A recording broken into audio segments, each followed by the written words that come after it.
wish I read this book 3, 4 years ago because boy, would it have made an impact on my life. Unfortunately, I read it after I kind of had come to a lot of these realizations. But don't be discouraged by what I have to say about this book. This book is really, really good, and it really has a lot to offer.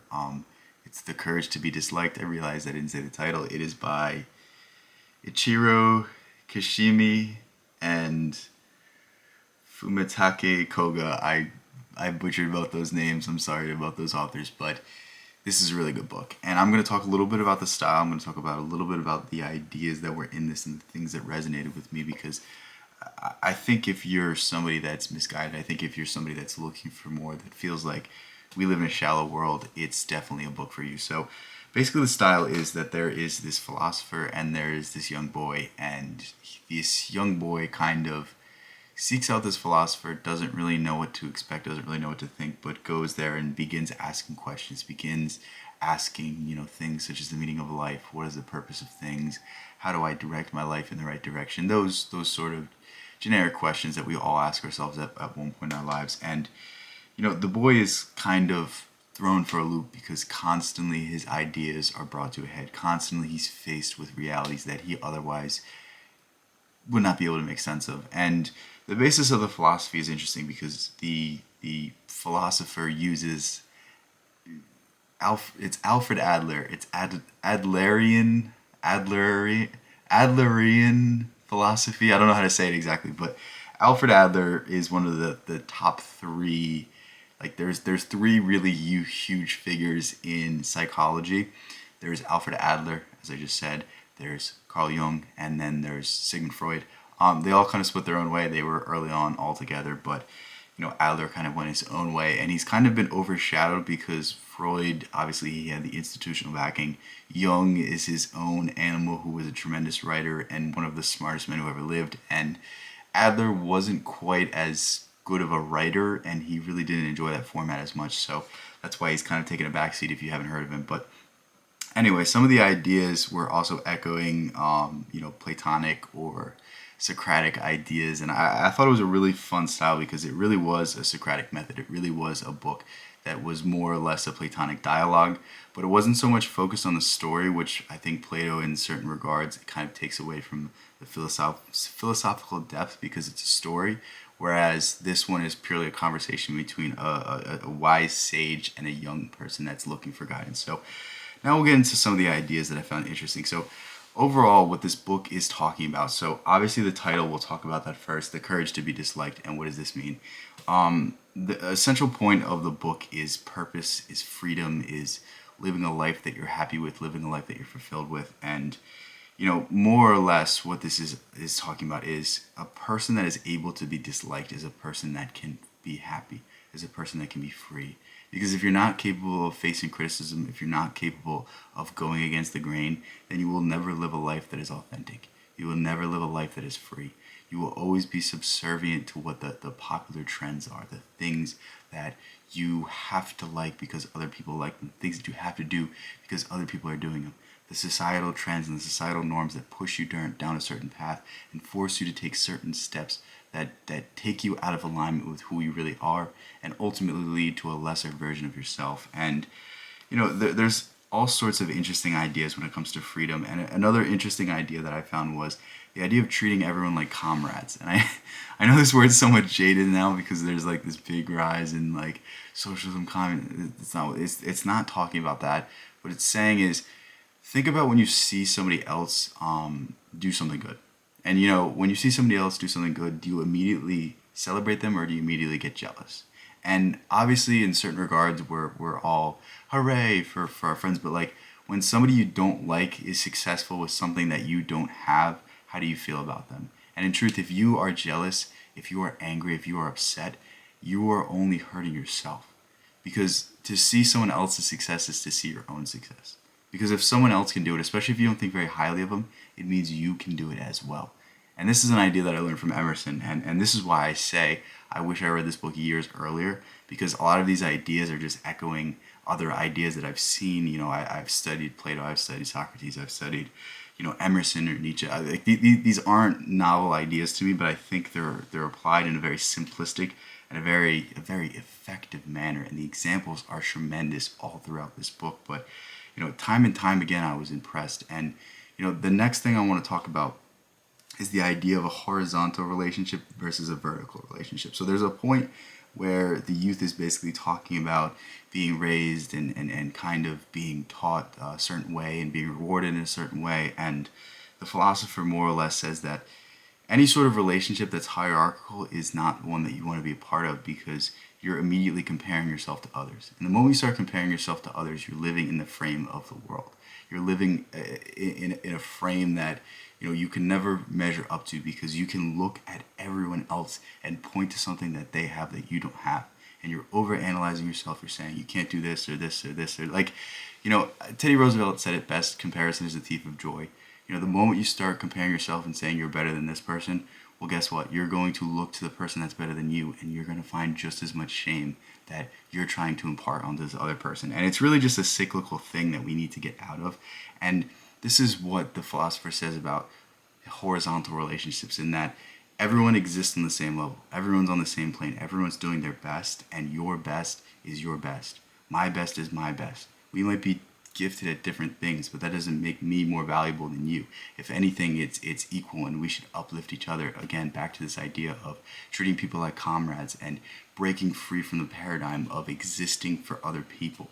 If you exist for yourself and you treat everybody with the respect that they deserve, you're going to feel this same exact way. And there's this central idea of every problem is an interpersonal relationship. Every problem that you deal with is really how you frame the problem, how you frame the issue, and how you interpret the issue.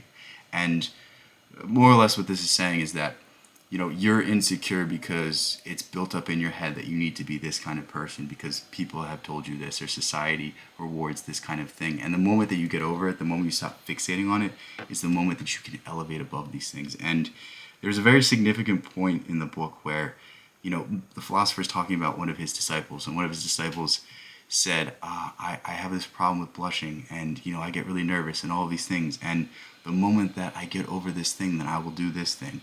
And really what the philosopher is saying is you need to divorce yourself from the result. You need to divorce yourself from, once you do this, you'll do this, because that's you setting up this artificial thing that's keeping you back from doing what you really want to do. The problems you have exist because you fixate on them. The more you're depressed, the more you think about your depression, the sadder you get. The more you think of your anxiety, the more anxious you become. The more negative you think, the more negative you see in the world. And we actively multiply our own problems, and then we use these problems as some sort of justification as why we can't do things. Why don't you just try doing it? Why don't you just put your foot out there? Why don't you just take one step and see, what? Maybe this isn't as bad as I thought it could be. And, all sorts of, ideas are echoed through this book that I really think could help a lot of people. And the last one I want to talk about is the idea of goals, the idea of ambition, the idea of living in the moment. And I think this is perhaps the most significant one, because I literally just made a video today about Walden, and really more or less that's what it's about. But I want you to break out of this idea that you need to have goals, that you need to do something, that you need to make something of yourself. Because when you have a goal, what it means is you recognize that you're not what you want to be, that you're not happy, that you're not content with your current situation. I'm not saying don't aim in a forward direction. Don't aim in a direction that you think would make you happier. By all means, do that. But when you say that the end goal is the moment you'll be happy, you miss the point. Because that will forever be something that slips out of your grasp. Think of Alexander. Think of Julius Caesar.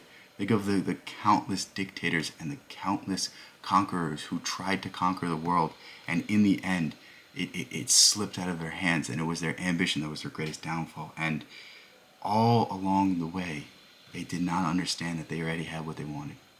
All that you're looking for in this world is self-acceptance. All outward projection, all outward action is simply you trying to convince the person that you see in the mirror that you like yourself.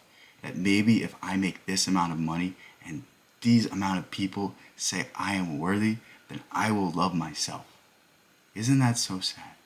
Isn't that so depressing? And that's really what the ending of this book is talking about. And he goes to talk about emphasizing the moment, goes to talk about not lingering on the past, not lingering on the future. I've talked about that so many times, but let me just end with this. When you live in the present moment, everything else ceases to exist. Your problems no longer haunt you, your future no longer stresses you out, and you're able to act with the most rationality, with the best decision possible, because you no longer are petrified by fear. And wouldn't that be such a better life? With that said, very, very good book. I had a lot of fun reading it. Again, I wish I read this when I was much younger. Actually, not much younger. Like 2, 3 years ago, if I had read this, I think this would have made a really, really, really big impact on my life. But I can still read it. I can still appreciate it. And I can still tell you guys to pick it up because I think it simplifies a whole lot of things that took me hundreds of books to learn, a lot of introspection, probably thousands of hours of thinking about these things to even grasp these things. And it synthesizes it down into something that, you might be able to read in a day or two. I don't know anything else about these two authors. I know they wrote more books. Maybe I'll pick them up at some point and talk about them. But overall, what a great read. I really recommend this one. This is the book out of like the past 10 books I've read that I've brought to you guys. I think this might be the one that I say you really should read. I know I bring you guys a lot of books, and I know I like a lot of books, but to be honest, a lot of them aren't going to offer you a lot. A lot of the books are kind of just like supplement, like they might help you in one way or another, but I think this book is very well balanced, and I think it will teach you a lot of things that really will benefit you in the long run and really will help you become who it is that you really want to be and who it really is that you deserve to be. Because don't we all deserve to be the best version of ourselves, Think about it this way.